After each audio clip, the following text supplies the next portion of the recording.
हाल ही में नैना का विवाह हुआ था और उसने अपने पति और ससुराल वालों के साथ एक जॉइंट फैमिली में रहना शुरू कर दिया था। कुछ दिनों के बाद उसे पता चला कि वह अपनी सास के साथ नहीं रह सकती। नैना की सास रूढ़िवादी थी, जबकि नैना आधुनिक जीवन शैली जीने वाली लड़की थी। जल्द ही उनके बीच झगड़े होने लगे। कई महीने बीत जाने के बाद भी दोनों में से कोई भी अपना व्यवहार बदल नहीं पाया। समय के साथ साथ नैना और ज्यादा आक्रामक हो गई और उसे अपनी सास से नफरत होना शुरू हो गया। वह सोचने लगी कि कैसे अपनी सास से छुटकारा पाया जाए।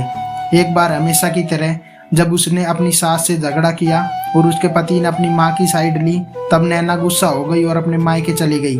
नैना के पिता एक केमिस्ट थे। उसने अपनी पिता को पूरी बात बताई। उसने अपने पिता से कहा कि वो उसे कोई ऐसा जहर दे ताकि वह अपनी सास के खाने में मिलाकर उससे छुटकारा पा सके, नहीं तो वह अपने पति के घर वापस नहीं जाएगी। नैना के पिता को यह सब जानकर काफी दुख हुआ और उन्होंने अपनी बेटी से कहा, अगर तुम अपनी सास को जहर देती हो तो तुम और मैं दोनों जेल जाएंगे। ऐसा करना ठीक नहीं है। लेकिन नैना सुनने और समझने को तैयार नहीं थी। आखिरकार उसके पिता ने कहा, ठीक है, जैसा तुम चाहती हो वैसा ही होगा, लेकिन मैं तुम्हें जेल में नहीं देखना चाहता। उसके पिता अंदर से पाउडर लाए और कहा, हर दिन जब तुम दोपहर का भोजन या रात का भोजन करते हो तो अपनी सास के खाने में इसे मिला देना। इससे धीरे धीरे कुछ महीनों में वो मर जाएगी और लोग सोचेंगे कि वह प्राकृतिक रूप से मरी है। उन्होंने यह भी कहा, किसी को भी तुम पर शक नहीं होना चाहिए, इसलिए आज से तुम अपनी सास के साथ नहीं लड़ोगी, बल्कि तुम उनकी देखभाल करोगी। भले ही वो कुछ भी कहे, तुम गुस्से से बात नहीं करोगी और हमेशा शांत रहोगी। नैना सहमत हो गई और अपने ससुराल वापस आ गई और अपने पिता की सलाह के अनुसार उसने अपनी सास के खाने में पाउडर मिक्स करना शुरू कर दिया और बड़े ही प्यार के साथ बात करना शुरू कर दिया। समय बीतने के साथ साथ नैना की सास का नेचर भी बदलना शुरू हो गया। क्योंकि नैना अब अपनी सास की बहुत देखभाल करने लगी थी, इसलिए उसकी सास भी उसके प्रति विनम्र होने लगी और प्यार से बातें करने लगी। 5 महीने बीत गए और नैना खाने में पाउडर मिक्स कर रही थी, लेकिन अब घर का वातावरण बदल गया। कोई झगड़े नहीं थे, दोनों एक दूसरे की तारीफ करते।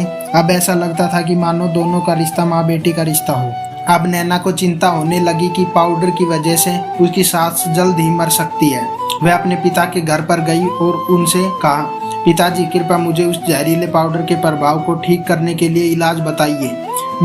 मैं अपनी सास को खोना नहीं चाहती। वह मेरी माँ की तरह है और मैं उससे अब बहुत प्यार करती हूँ।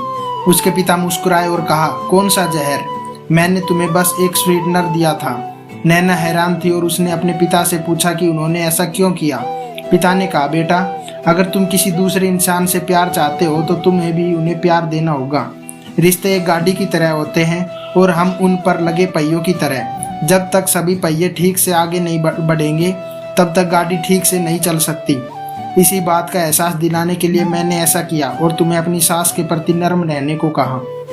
तुम्हारी अच्छाई देखकर उन्होंने भी अपने आप को बदला और तुम्हें समझना शुरू किया। तुम दोनों ने एक दूसरे के लिए अपने आप को बदला। यही कारण है कि तुम अपनी सास के लिए आज मेरे पास भागते हुए आई हो। नैना अपने पिता की बातें समझ गई थी और अपने पिता की बातें मानकर नैना खुशी खुशी अपना जीवन व्यतीत करने लगी।